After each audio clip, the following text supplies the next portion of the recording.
InvestorIdeas.com podcast. Good afternoon and welcome to another episode of InvestorIdeas.com podcasts. In today's podcast, going to be looking at a few public company announcements, mainly looking at Aurora Cannabis trading on the New York Stock Exchange as ACB and the TSX as ACB, as well as also looking at CTTH Pharmaceutical Holdings Incorporated trading on the OTC as CTTH, and Willow Biosciences Incorporated trading on the TSX as WLLW and the OTCQX as CANSF.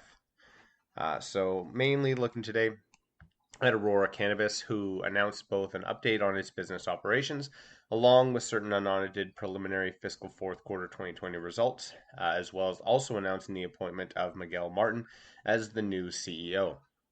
Over the last 6 months, Aurora has focused on building the infrastructure and capabilities necessary for a successful and a diversified business, stated Michael Singer, the executive chairman and former interim CEO of Aurora. Now, the first phase of our business transformation, which is now substantially complete, included the rationalization of our cost structure, reduced capital spending, and a more prudent and targeted approach to capital deployment. As a result, we now have a far more efficient asset base and infrastructure to supply our key global markets. And I'm delighted now to be transitioning the CEO responsibilities to Miguel, and I'm confident that Aurora is in a strong position to succeed under Miguel's leadership. Now, material progress has been made to optimize our Canadian operations and put Aurora on a much stronger footing, stated Miguel Martin, the newly appointed CEO of Aurora, with market-leading brands and a culture rooted in innovation and science. And I now feel even more confident in the opportunity to create a global leader in the rapidly growing industry.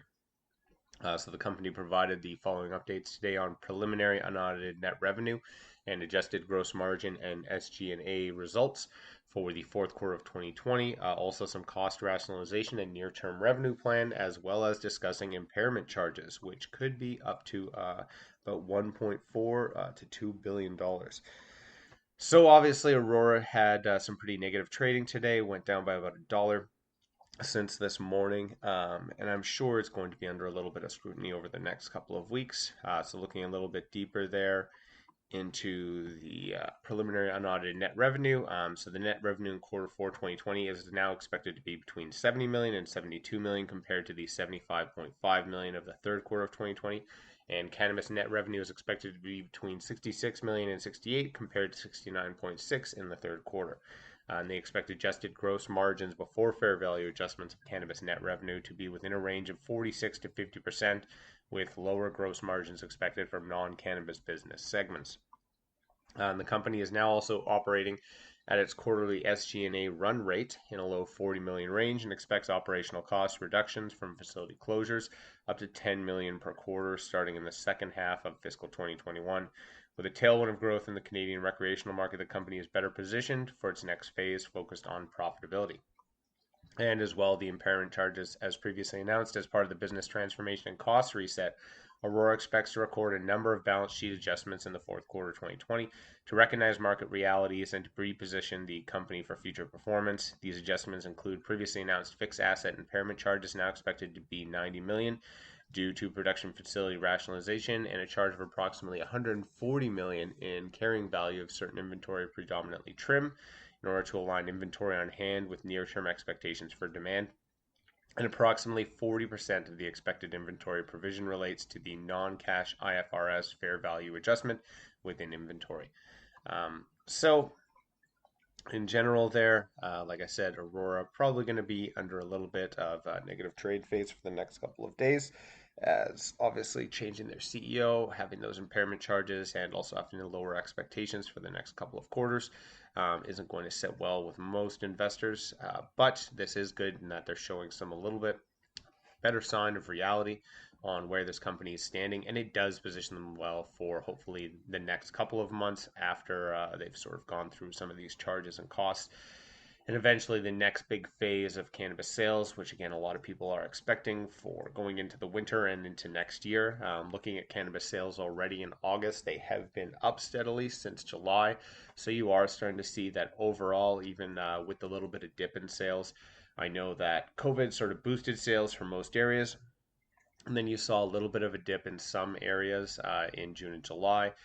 Most international areas in July were fine, but again, localized little bit of a drop, but now you've seen that drop has now changed and you're seeing sales go up again.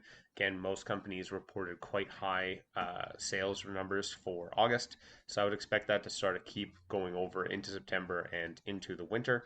As again, as well, unfortunately, COVID is probably going to be another impacting factor, as there's lots of speculation of sort of increased outbreaks and increased shutdowns into the winter months, which I'm sure isn't going to help the cannabis industry all that much, but it will probably help cannabis retail sales, as we saw before with some of your early COVID numbers. So it does look like most of these companies will be getting some pretty decent revenues over the next couple of months, and most of them have done the cost cutting that was sort of necessary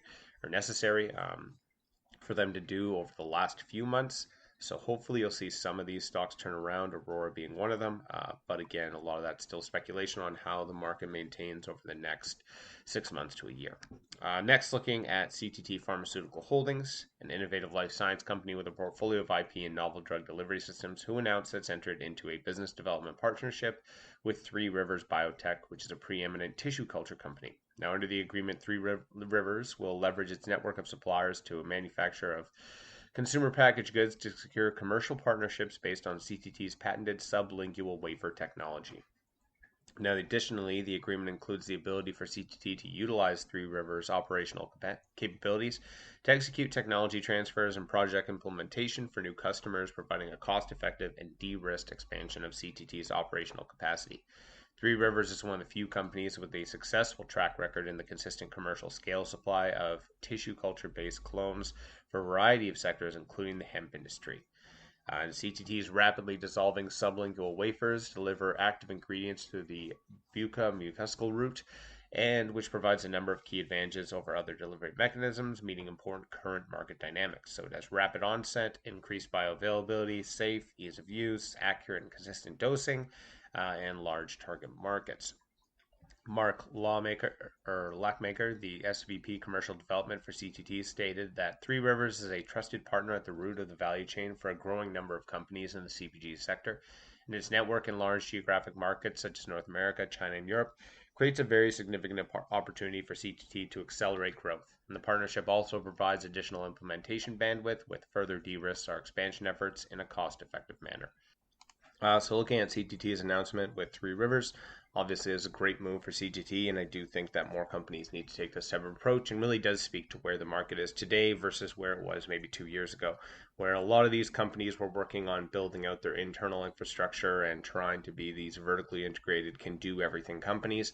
Now you're starting to see that obviously there's specialists within this sector. You're starting to see some people dominate certain areas of the industry, have specialties with either infrastructure or development of sort of supply lines, or some companies developing certain technologies, some companies having better extraction technologies or better production capabilities. Everyone now is trying to realize that, again, for instance, CTT Pharmaceutical has a great product. I've talked before about their rapidly dissolving sublingual wafers. I think that those types of products are going to be one of the big things that do really impact this overall industry. I think that especially for the medical community, those products need to be available and accessible in every market. But the big issue that almost all those companies, there's several of them that are making some sort of either sublingual strip or wafer or something along the same lines, just with a different format. And almost all of them, you're seeing very little of those products on markets and actually available for consumers. So I do think that this is one of those steps that almost all those type of companies need to be making, which is partnering with other companies to leverage their network of suppliers and manufacturers and basically a whole infrastructure that they've built out to use that to get their products to market faster and hopefully access more markets more efficiently.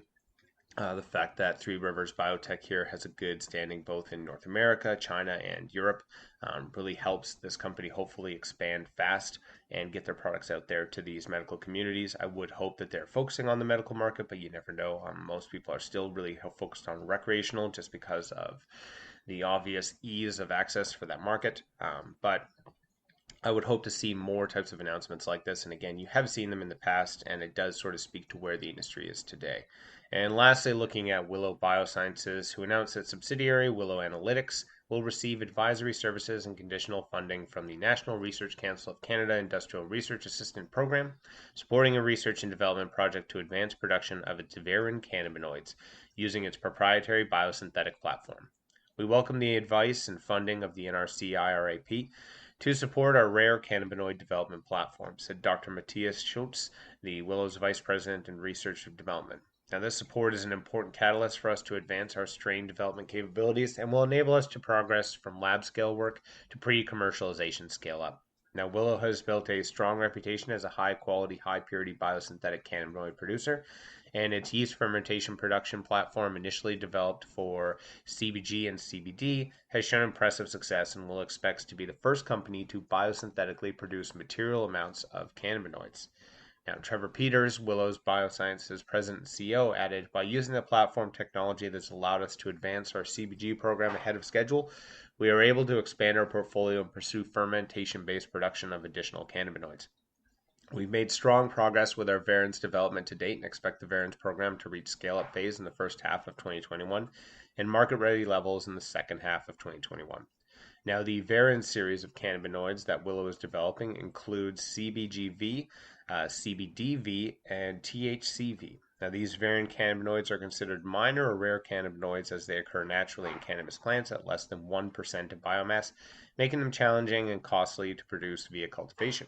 Now, despite the lack of supply, there are advanced clinical trials and significant recreational interest due to the possible therapeutic benefits of the Varen cannabinoids, including the uses for autism, diabetes, and appetite suppressants.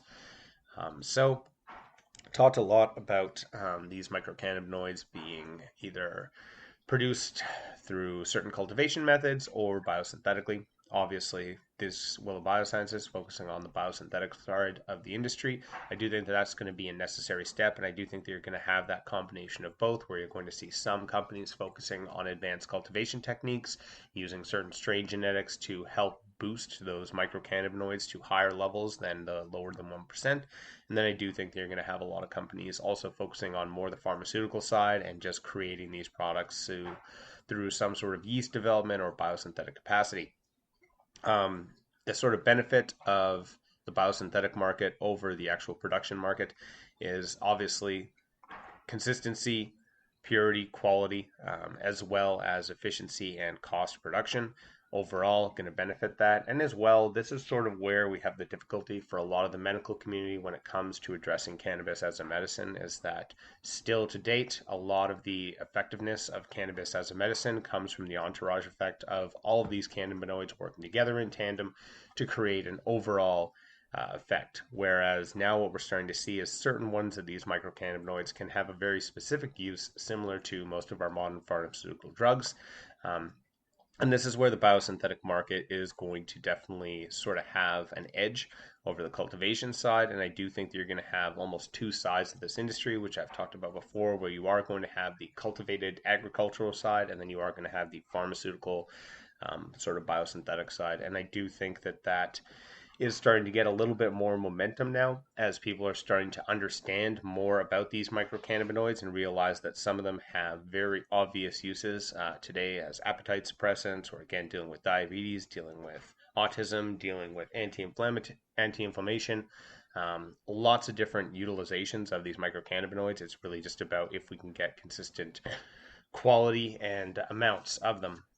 And I think that once you start to see that, you're going to see more of the pharmaceutical side jump into the cannabis industry, and you're going to see a big bump in production of a lot of the other microcannabinoids as, again, more research and development happens. So definitely Willow Biosciences having this research grant is only going to be a benefit for everyone in the industry, as, again, they are able to produce these Varen's cannabinoids. That'll only give the medical community more access to data to understand what they can properly prescribe patients with these microcannabinoids. That's all for today's podcast. Enjoy the rest of your day. That's all for today's podcast. Podcast is now a certified word trademark on the blockchain through Cognate Incorporated CM certification. InvestorIdeas.com podcasts are also available on iTunes, Spotify, Google Play Music, Stitcher, iHeartRadio, Spreaker, and TuneIn. If you'd like to be a guest or sponsor of this podcast, please contact InvestorIdeas.com. Investor Ideas reminds all listeners to read our disclaimers and disclosures on the InvestorIdeas.com website, and this podcast is not an endorsement to buy products or services or securities. Investors are reminded that all investments involve risk and possible loss of investment. Investor Ideas does not condone the use of cannabis except where permissible by law. Our site does not possess, distribute, or sell cannabis products.